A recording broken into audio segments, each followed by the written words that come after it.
வணக்கம். இன்றைக்கி சாந்தி கிச்சனில் என்ன பண்ண போகிறோன்னா மட்டன் பிரியாணி எப்படி பண்ணலான்னு பார்க்கலாமா? மட்டன் பிரியாணி பண்ணுறதுக்கு ஃபஸ்ட்டு ஸ்டவ் ஆன் பண்ணி அதில் குக்கர் வச்சுக்கலாம். குக்கர் சூடானோடனே 2 ஸ்பூன் நெய் 2 ஸ்பூன் ஆயில் ஊற்றிக்கலாம். எண்ணெய் நெய் சூடானோடனே நம்ம பட்டை வகைகளை சேர்த்துக்கலாம். அதுக்கு 1 ஸ்பூன் சோம்பு, 2 பிரிஞ்சி இலை, ஒரு விரல் நீள பட்டையை சின்ன சின்னதாக உடச்சி வச்சுருக்கேன், ஒரு அன்னாச்சிப்பூ, 3 ஏலக்காய், 4 கிராம்பு, இது எல்லாத்தையும் போட்டுக்கலாம். சோம்பு பொரிஞ்சு பட்டை வகைகள்லாம் நல்லா வாசம் வந்ததுக்கப்புறமா 2 பெரிய வெங்காயத்தை நீட்டமாக கட் பண்ணி வச்சுருக்கேன், அதை இது கூட சேர்க்குறேன். சேர்த்து நல்லா ப்ரௌனிஷாக வர்ற வரைக்கும் நல்லா வதக்கி விடணும். நல்லா ப்ரௌனிஷாக வந்ததுக்கப்புறமா 1 கை புதினா இலை, 1 கை மல்லி இலை, 2 பொடிசாக கட் பண்ணி வச்சுருக்கேன், அது 2 சேர்த்து நல்லா வதக்கி விட்டுக்கலாம்.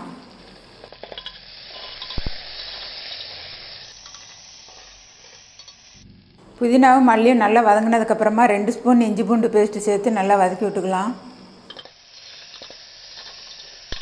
இஞ்சி பூண்டு பச்சை வடை போனதுக்கப்புறமா நம்ம மசாலா பொடியெல்லாம் ஒவ்வொன்றா சேர்த்துக்கலாம்.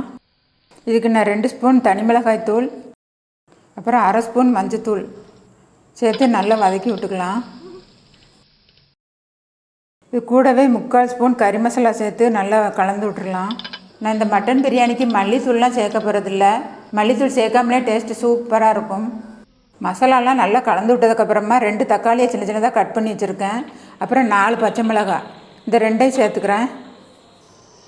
சேர்த்து நல்லா வதக்கி விட்டுக்கலாம். தக்காளி நல்லா மசிஞ்சு வர்ற வரைக்கும் நல்லா வதக்கி விடணும். இப்போ பிரியாணிக்கு தேவையான உப்பை சேர்த்துக்கிறேன். மொத்தமாக ரைஸுக்கும் மட்டனுக்கும் சேர்த்தே நான் இப்போ உப்பை போடுறேன். உப்பை போட்டு நல்லா கலந்து விட்டுக்கலாம். நல்லா கலந்து விட்டதுக்கப்புறமா 2 ஸ்பூன் தயிரை ஊற்றி அதையும் நல்லா கலந்து விட்டுக்கலாம்.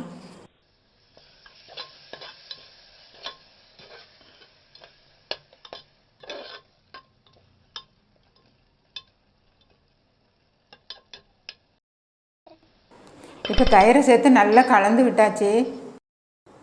நான் 650 கிராம் மட்டன் எடுத்திருக்கேன், அதை இப்போ குக்கரில் சேர்த்துடலாம்.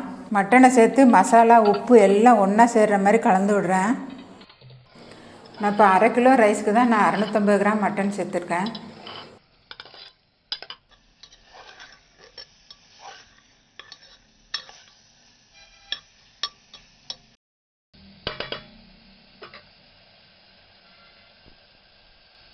மசாலாவில் மட்டன் நல்லா கலந்து விட்டதுக்கப்புறமா 1/2 லிட்டர் தண்ணி ஊற்றுறேன்.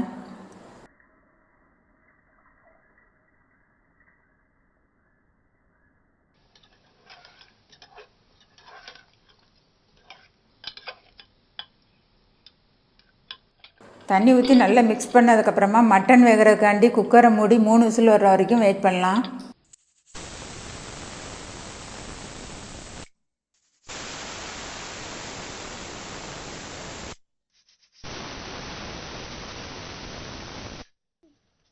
மூணு விசில் வந்துடுச்சு, நம்ம இப்போ ஸ்டவ் ஆஃப் பண்ணிடலாம்.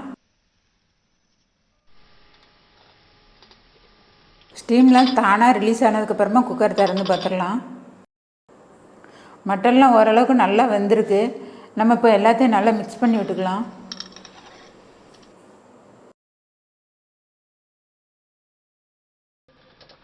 திருப்பி ஸ்டவ் ஆன் பண்ணி அந்த குக்கரை வச்சிடலாம். நான் இப்போ பிரியாணிக்கு 1/2 கிலோ சீரக சம்பா பிரியாணி அரிசி தான் எடுத்திருக்கேன். அதை நல்லா கழுவி 1/4 மணி நேரம் ஊற வச்சுருக்கேன், அதை இது கூட சேர்க்குறேன். சேர்த்து நல்லா மிக்ஸ் பண்ணி விட்டுடலாம். அரிசி சேர்த்ததுக்கப்புறமா நான் தண்ணி சேர்க்கலை. நான் ஆரம்பத்துலேயே நான் 1/2 லிட்டர் தண்ணி சேர்த்ததுனால மட்டன்லேருந்து கொஞ்சம் தண்ணி விட்டுருக்கோம், அதனால் தண்ணி சேர்க்கலை. இந்த தண்ணியே எனக்கு போதுமானதாக இருக்குது. இப்போ நம்ம குக்கரை மூடி 2 விசில் வர்ற வரைக்கும் வெயிட் பண்ணலாம்.